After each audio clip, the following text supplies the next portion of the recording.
எல்லாருக்கும் வணக்கம். ஆ இது பார்த்தீங்கன்னா, ஒரு சோஷியல் அவேர்னஸ்க்கான ஒரு வீடியோ தான் அது. இந்த வீடியோ போடுறதுக்கான ஒரு முக்கியமான காரணம், நான் ஒரு சமூக ஆர்வலர், சோஷியல் ஒர்க்கரா இருக்கனால, ஆ இத சொல்ல வேண்டிய கட்டாயத்தில நான் இருக்கேன்.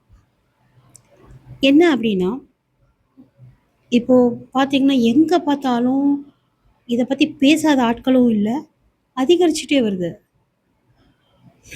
எத பத்தி பேசுறேன்னு உங்களுக்கு தெரியும். பாலியல் வன்கொடுமை சிறுமிகளுக்கு. ஏன் இது ஏற்படுது?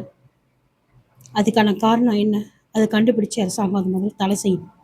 அதுக்கான அதோட அ இப்ப நான் சொல்ற விஷயம் வந்து, அதாவது விதையிலேருந்து நம்ம சரி பண்ணணும். எப்படின்னா, நம்ம வளர்க்குற குழந்தைங்க கிட்ட வந்து எப்படி வந்து அ ஆ சக பாலினத்த நம்ம பழகணும், எப்படி ட்ரீட் பண்ணணும் அப்படிங்கிற விஷயத்த சொல்லணும். பெற்றோர்கள் நீங்க வேலைக்கு போயிறீங்க, உங்களோட அ குழந்தைங்களுக்காகவே எல்லாமே சாக்ரிஃபைஸ் பண்றீங்க. பட் அவங்களுக்கோசரம் டைமும் ஸ்பெண்ட் பண்ணுங்க. ஏன்னா, அவங்க நீங்க டைம் ஸ்பெண்ட் பண்ணாதனால, வேறு விதமா போக வேண்டிய சூழ்நிலை ஏற்படுது. அதுவே பெரிய காரணமாகுது.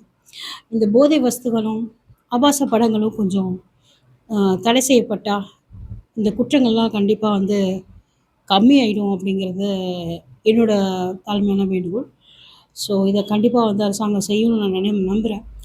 ஏன்னா, இதோட தனி மனித ஒழுக்கமும் இதில இருக்கு.